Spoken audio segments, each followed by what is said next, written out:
Hello, good morning. Oh, I guess it's afternoon now.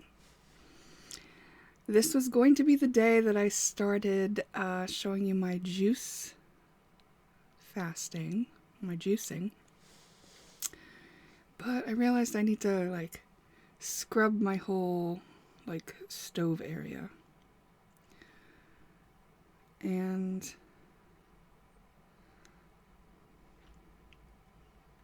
I just didn't feel like it. And then I was like, oh, I could put that on camera. I'll show my scrubbing and then my juicing. And then I was like, who cares about this? Who cares? Who really wants to watch this?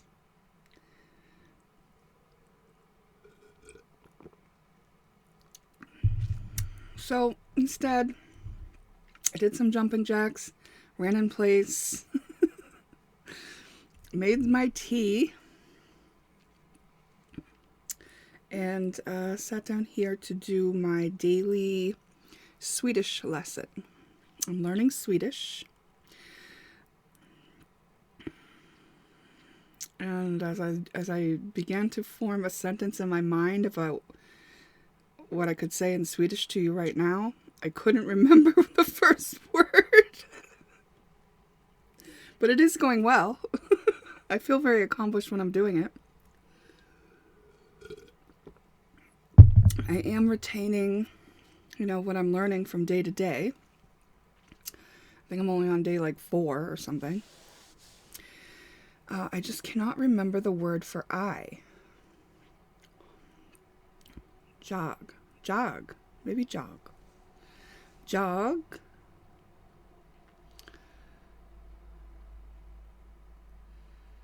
Dricka.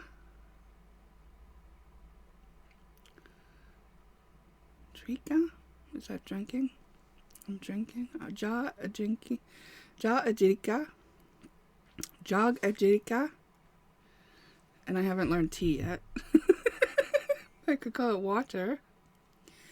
Yeah, I don't think I'm grasping it as well as I thought, because on the screen doing the exercises, I'm doing very well. But here I try to utilize it and recall it mere minutes after completing my lesson. See, that's how you can tell, when I'm sharing, when I'm on a spewing out information or whatever, talking about spiritual topics, you can tell it's a channel. It's not me. That's not how my brain works.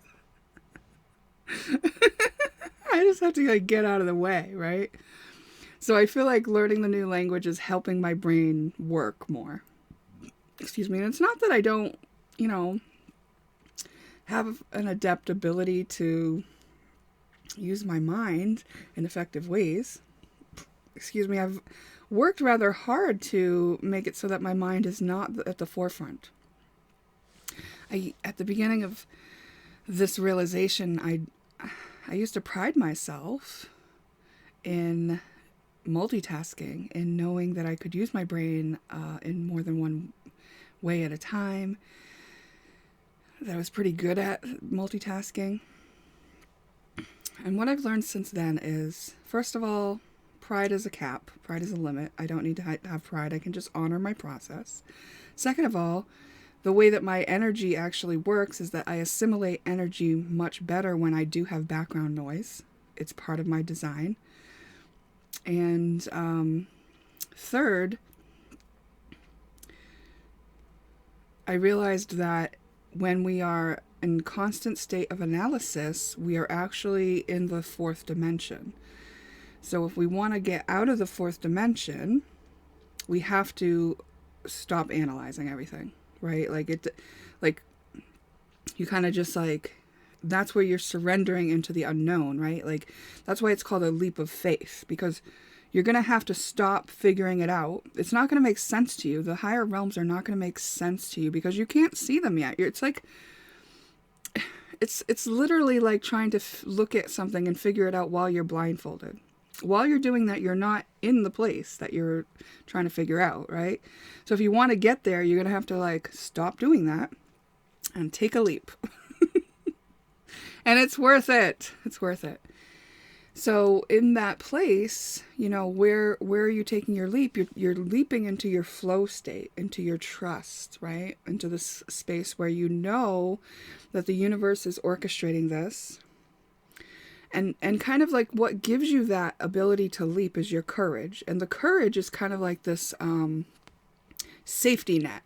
And the safety net is basically just you knowing that you can handle whatever happens for you, that you can recover yourself, that you can be resilient if you crash, that you can find a way, that there is a solution, right? So there was a lot of premises that I had to get good with before I was able to take those kind of leaps, right? I had to know that I was going to be resilient. I had to know that I was strong. I had to know that there is something higher orchestrating this. I had to cultivate the space that I have that allows faith to be there. And it's interesting because when I first started my journey, I had blind faith, and it was so beautiful. And I was able to accomplish so many beautiful miracles. And I guess the tears are coming from this, just the processing of the time between, right? Because like, when I was in that space of blind faith and everything was just flowing so beautifully, it was after that I had to go into my descent, which started by Spirit telling me that I needed to go get out of the house. and I was encouraged to go to a specific place, a local bar. And a friend of mine was working there at the time, so it felt like, okay, I could do that. I didn't drink at the time. I didn't particularly, I loved what I was doing every day at home with magic. And I could have indulged myself in that for much longer. But Spirit directed me towards people again. And I was pretty confident going in, because I knew what I knew. I knew I had participated in miracles. I knew that I knew the Red Sea would part for me, basically, And here I was going in to interact with people, and it was a little harsh. To be honest, it was a little harsh. And all kinds of coping mechanisms that I hadn't been using because I was alone and I didn't really need protection, right? So coping mechanisms had all kind of fallen away, and I was just in this beautiful state. And coming back into this situation where I got the opportunity to actually work in a local establishment, a bar, and do readings for people. And I was happy to do that because I knew it was the right thing to do, because everything I was doing, I was consulting with Spirit. Was this the right path for me? I was in the flow. I knew. And then the way it went, it was just so different than what I thought, and it made me throw up all these coping mechanisms and defenses. And I was stunned, and I was kind of like brought to moments of like doubting myself and Spirit, and that was painful. But I knew also, that there was a reason for it. I knew I was learning things because I would apply the skills that I had. Basically, I had to go through those experiences of having to have coping mechanisms and defenses up again so that I could kind of like get my muscle memory of working through those things, of like, it's like, now I know how to get out of hell in a lot of different circumstances. Right, and it's hell of my own creation when I put up a defense, when I put up a coping mechanism. That is the hell of my own creation, right? It's not people's fault that they didn't like me and that I was defensive about it, or that I felt I needed to protect myself, They're allowed to. And it wasn't that everybody in the establishment didn't like me. It was just like that. Some people were very, I could just tell. And especially one particular person who I felt as a soulmate of mine, rejected me pretty hard and repeatedly. And I was kept being asked by Spirit to go back towards him, only to be rejected again. And it really hurt and threw me for a loop for a while. But from the vantage point I have now, I understand that what happened was he drew out like my coping mechanisms and my defenses, and even though I had laid them to rest, they were still like in there, right? Like I wouldn't have thrown them up if I was coming at him from the fifth dimension, right? I sunk down to his level, to everyone else's level, right? Like a third dimension and then fourth dimension to experience this. So like I didn't have always the vantage point anymore, and I just had my faith. I knew the principles of life, and I knew that God had led me here. That's what I knew. But from this vantage point, I can see that this person drew out the worst of my insecurities and really pushed me to establish a more solid foundation, that which faith can rest in, and it doesn't have to be blind faith anymore. You know, blind faith is wobbly because when you come in contact with somebody who rejects you, you can be knocked off your little pedestal. And now I've built up a foundation based on getting out of those little coping mechanisms and defenses that were brought out of me for me to see through interacting with this other person and being repeatedly rejected. It was a very important part of my journey, and now I'm very thankful for that person, even though, on a soul level, my heart hurts, because I know that is my friend. I know that is somebody very important to me, and that's the only reason why I kept allowing myself to go towards for what felt like being flicked like a flea off of his space every time. It was a really weird experience after having been held by God in a way and shown such magic that exists here. I didn't know I was going to be emotional or talk about this.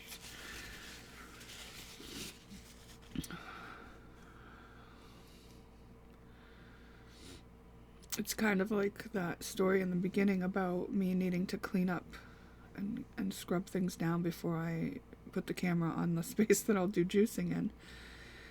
It's kind of like that's a metaphor for what I had to do, which is I had to clean up.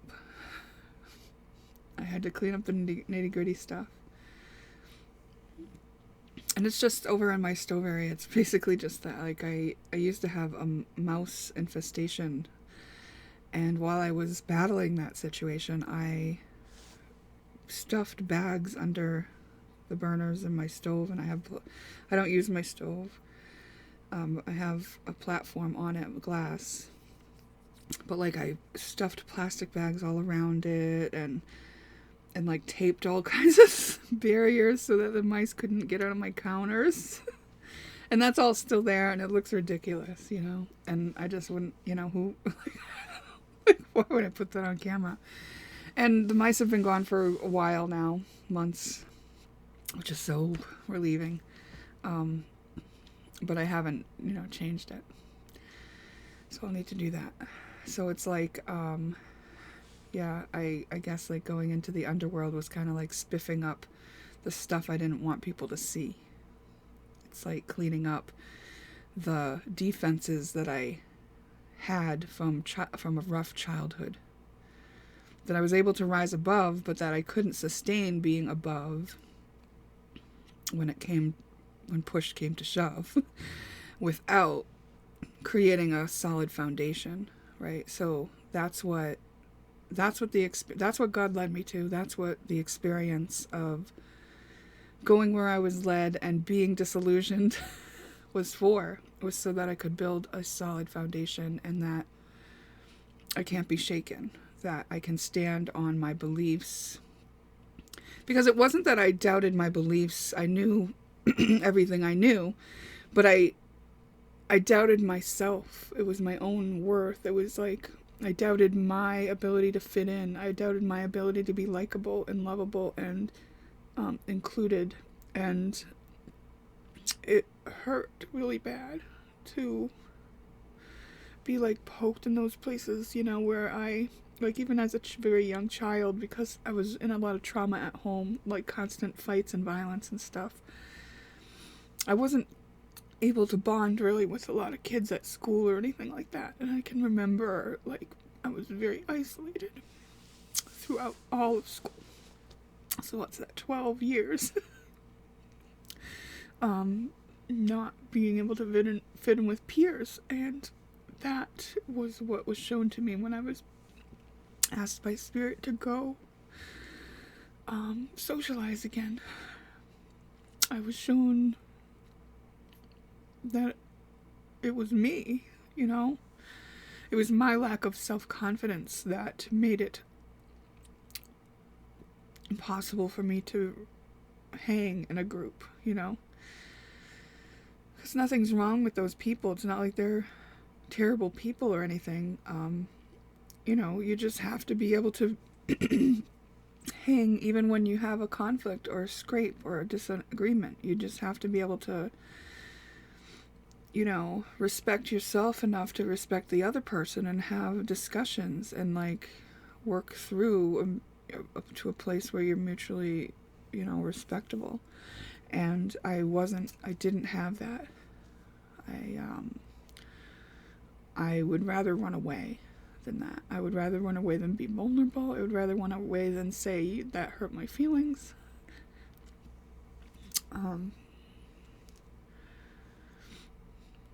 Yeah. So I learned that is definitely how you don't build good connections with people. And that's important for me to know, right? So, if you've ever read my website, you know that connection has been something that I was working on. And that's why, because I came from the side of knowing that I didn't have it, you know? And so what I've been doing lately is just the connections that I do have. I make a lot of connections with just people in passing, connecting on a level of we're both humans and we both have hearts. And even if I came across a grumpy person who didn't want to engage, I would just hold space for them and not take it personal anymore, you know? And with my family members, like, just rebuilding the connections between us all by respecting them, by not trying to fix them or change them. Not trying to say that they did something wrong at all at any point, and forgiving myself for the things that they say I've done wrong, and making amends where I can. And one of the things that came to mind when I just shared that was recently I saw on Instagram there was a guy talking, a TED Talk or something, and he said, if something really great happened to you, who would be the person that you'd want to tell? And I said, my mom. I guess my mom. I don't really have anyone else to tell. It wouldn't be my mom if I had, like, a close friend, I don't think. But I thought my mom, and then they said, well, just call that person right now. Don't wait till you have great news to share. I said, okay, that sounds reasonable. I'm going to call that person because she is important to me. I love my mom, right? So I called my mom. It was a sort of choppy conversation because, I don't know, when I did try to share some things that were going good for me, she kind of shot it down. And that's just how she is. Like, her own fears came into it. But by the end of the conversation, she did thank me for calling. So that was nice. So it did mean something to her. And to me, it meant like, oh, well, I probably won't want to call her when something great happens to me because, you know, she might not be in the space to really celebrate with me. Okay, good to know. But another thing that happened during the conversation, which was very genuine for me, because I had Instagram on my laptop before I called her, it was just like sitting there, and while I'm talking on the phone with her, which actually she was on speakerphone, so it was just sitting in front of me, I hit my mouse and it scrolled up to the next like post on Instagram, and the mic, it wasn't muted, so it played like some sort of music, and she was like, "What was that?" And I was like, "Oh, sorry, it was a meme on my computer," and it was actually one that was repeating. I had already seen that same one earlier in the morning, which is one of the reasons that I'm getting really sick of Instagram, because it just repeats the memes. Like, I see the same shit over and over again, and it's like, okay. But if there's not enough good content out there, then I'd rather re-see something that I thought was semi-cute, which this was. So I said, actually, it's this meme, and it's a little guy. I mean, I don't know why I keep saying little guy. Like, this was just a man.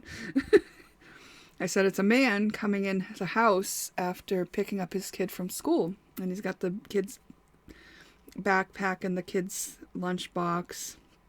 And he says that he asked his kid how was school. And that his kid's response was, "Why you always ask me that? Ain't you ever been to school?"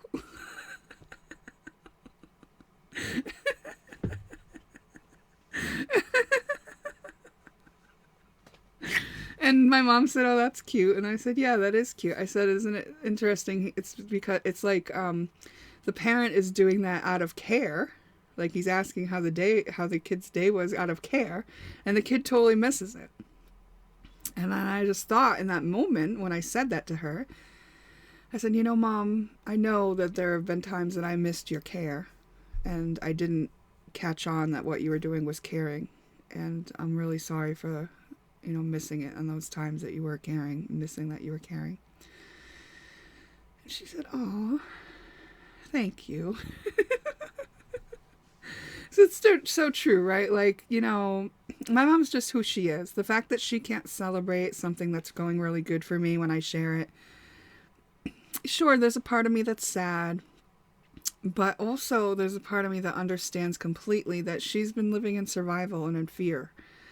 And that's the lens that she's looking at things through, right? Like, when good things happen to her, maybe they were always taken away with by her own self-sabotage that she can't even see. I'm just speculating that this is how it can work, right?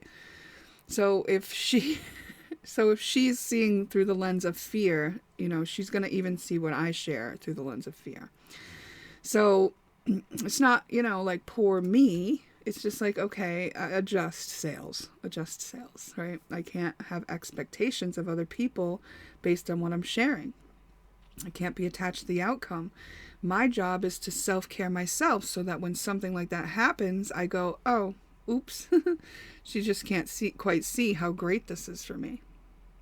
And I'm okay that she can't see it. I can celebrate on my own. It was just a conversation that we were having. I was just trying it out, right? Like, a lot of our conversations would go in other directions, and it was just like, I'm not focused on bad things. I'm not focused on worries and fears. I have a really great stuff going on right now. I'm in a very comfortable place and abundant, and it feels good. And it's what I was expressing was like, that's an adjustment for me, but like something I'm glad to adjust to, right? So, yeah, I'm really thankful for the drop from blind faith to hell to real faith.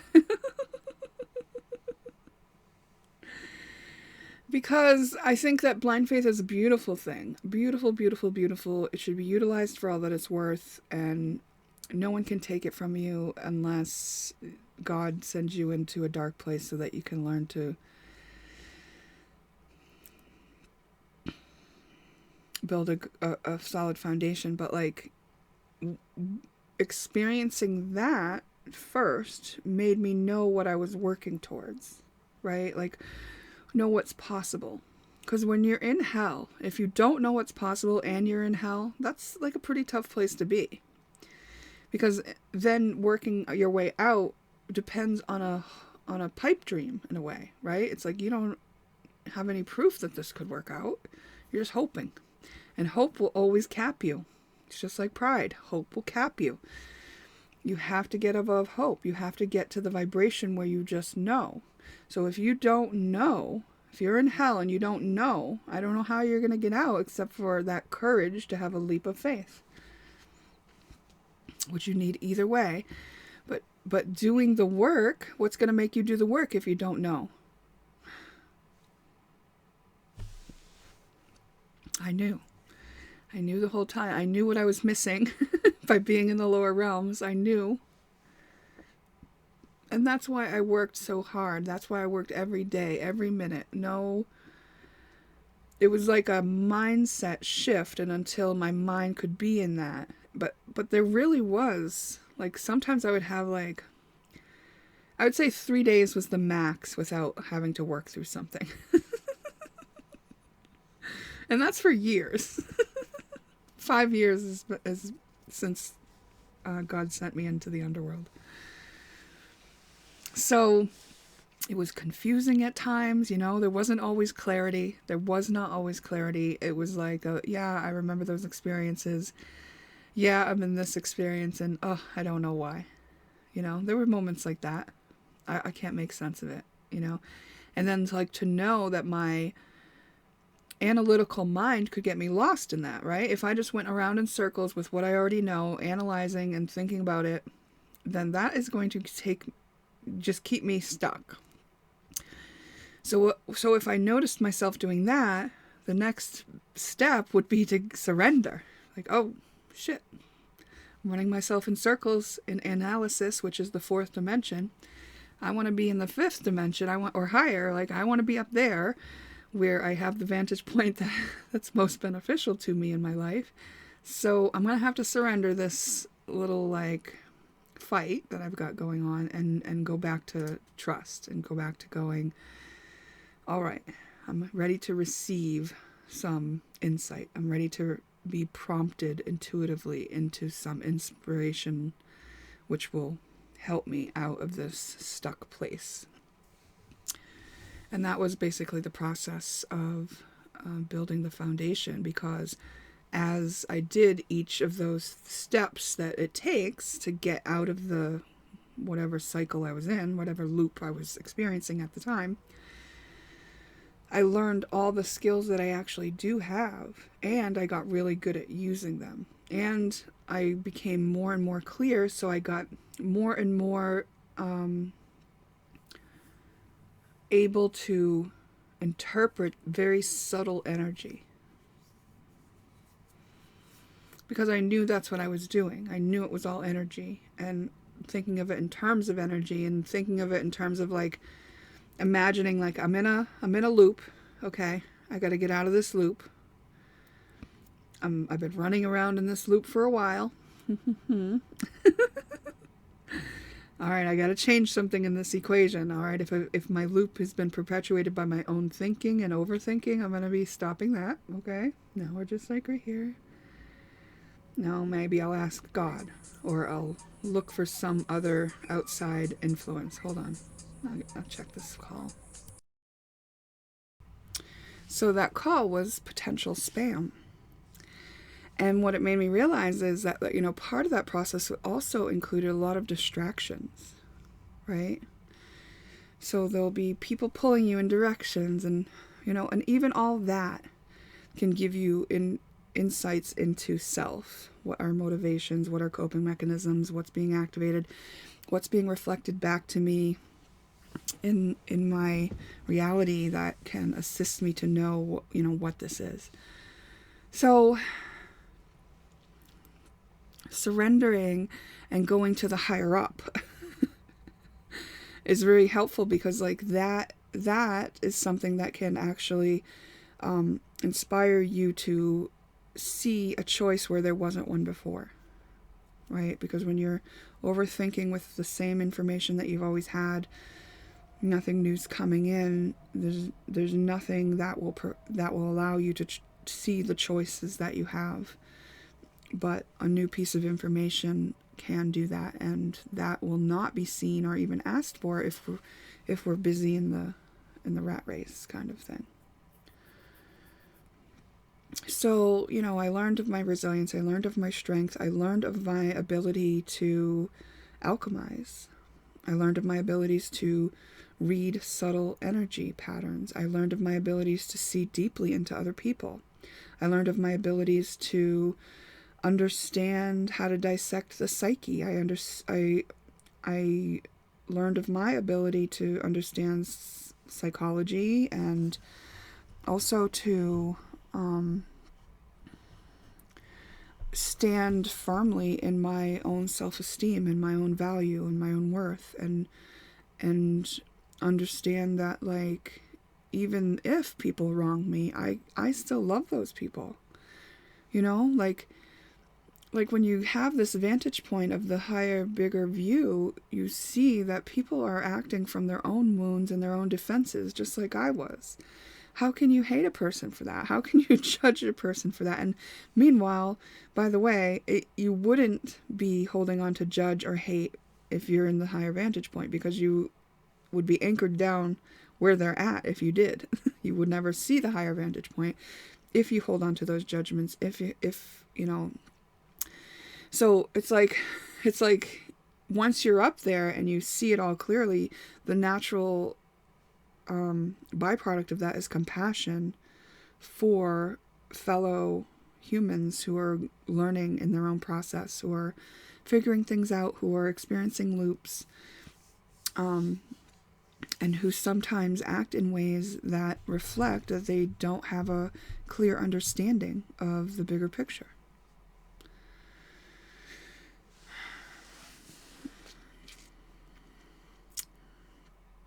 I feel really lucky to have been on this journey.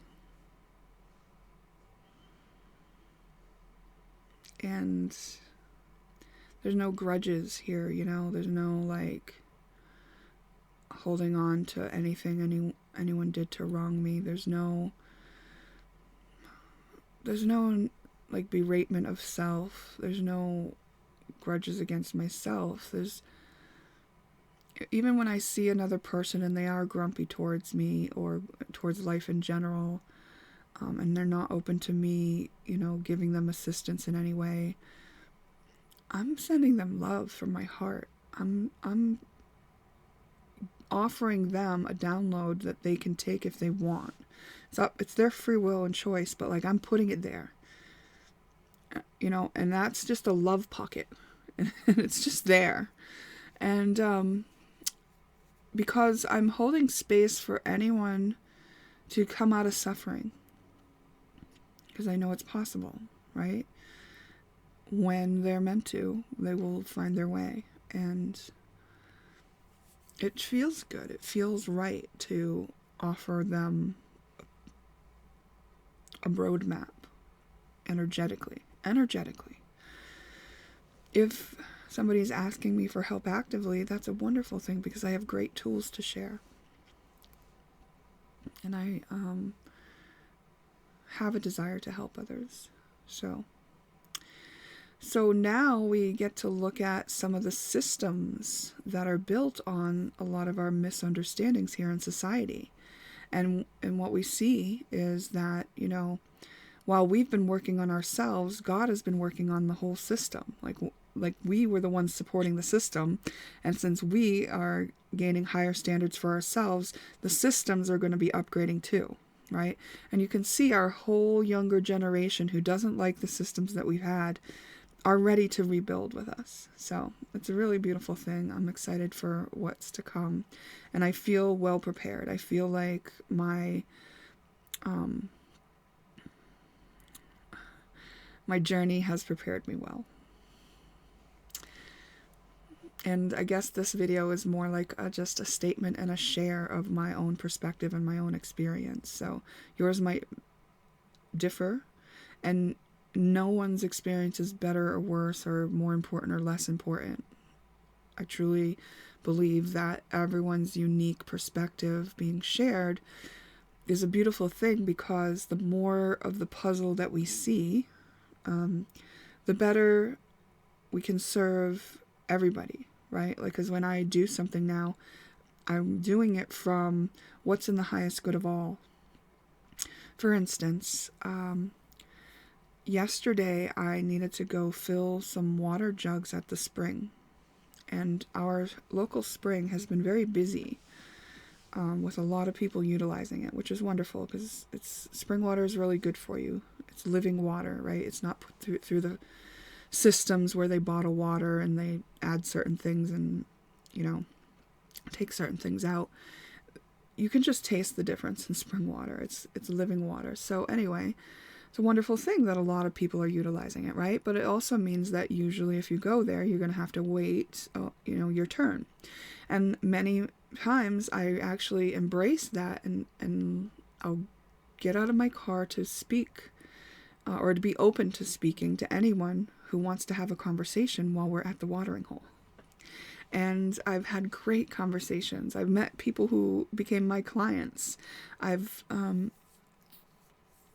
shared, or I've listened to people's stories, their heartfelt stories, their who they are and where they live and what they do, and just all kinds of wonderful interactions there at the watering hole. And I love it. I feel happy to have that as a part of my experiences that I have in life. But yesterday I was processing some particularly emotional spaces. That meant I was crying them out. I was just letting go. Right? And, I don't get bothered. I don't feel shame. I don't think it's bad to cry. And I don't need to hide it particularly.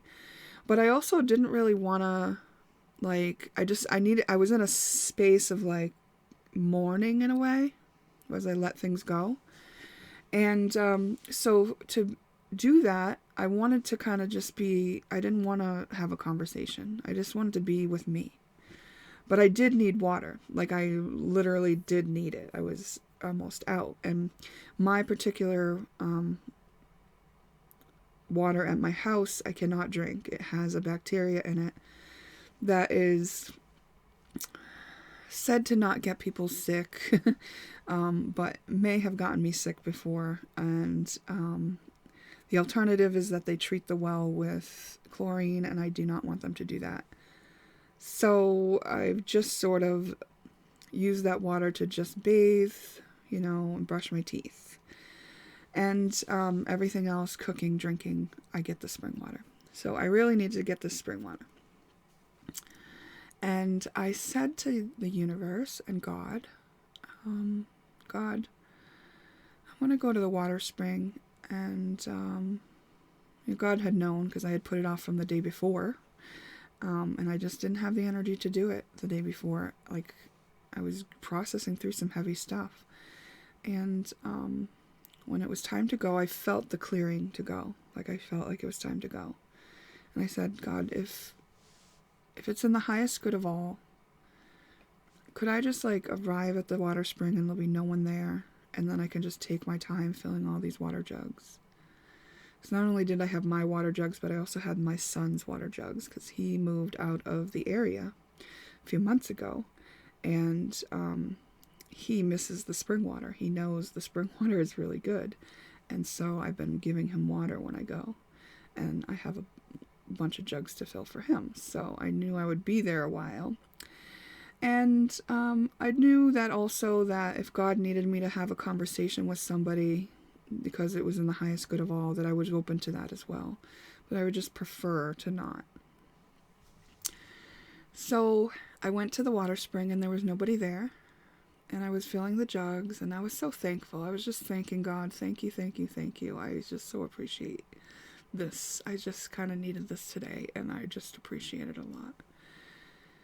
And then I found myself hurrying, right? There's this, like, at the water spring, if people are waiting behind you, which there usually is, you're kind of on the ball when you're filling it, right? Like you're going from one jug to the next, you're capping them, you're trying to strategize the most efficient use of your time as far as like lugging jugs and opening caps and recapping and putting them back in your car and things like this. So because people are waiting, right? You're being respectful. So I found myself kind of like pushing along to get this done, and then I heard you said you wanted to take your time. Like, I heard that was kind of like my guidance, you know? That's how it comes in. And I was like, oh, yeah, I did want to take my time. And it was like God was saying, we got time for you today. And so I took a deep breath, and I just took it at a slower pace, and I let myself take my time. And no one showed up at that spring the whole time I was there. And not even pulling in when I was about to leave, nothing. And I felt really held by the universe. But I was also willing to take the highest good of all into consideration, right? Like, if I couldn't see that it would have really helped me to come in contact with somebody else and they showed up, and that was in the highest good of all, I would want that, right? Because maybe I'm not in the highest vantage point view where God is. And God might see how interacting with somebody's certain energy would kind of help me see something more clear, or, you know, whatever, right? So I don't want to cut myself off from that. And I don't want to cut myself off from an opportunity to serve for God. But God in that moment held my space for me to recuperate, because I am very giving, and I normally would want to be available for anybody who needed me, and right, but like, I needed me in those moments, and I needed God in those moments, and just felt really good. But my point was that, you know, I take into consideration the highest good of all, and then that the universe will orchestrate it for us, and they'll even our prayers will be answered when that is the highest good of all. And I really feel grateful for that.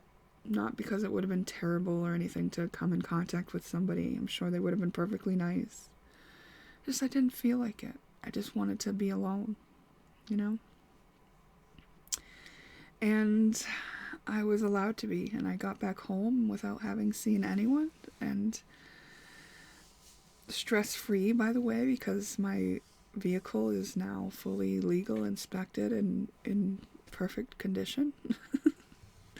So that feels good. Life is going very well. And it's because I cleared away the programs that were sabotaging my own self, and repeatedly surrendered my analysis in order to find where the choice laid for me to make a change, and trusted that the changes I make were in the highest good of all.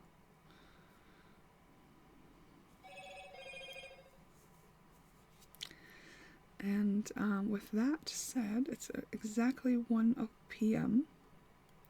I'm going to let you go, and maybe I'll scrub my kitchen down and show you my juicing later.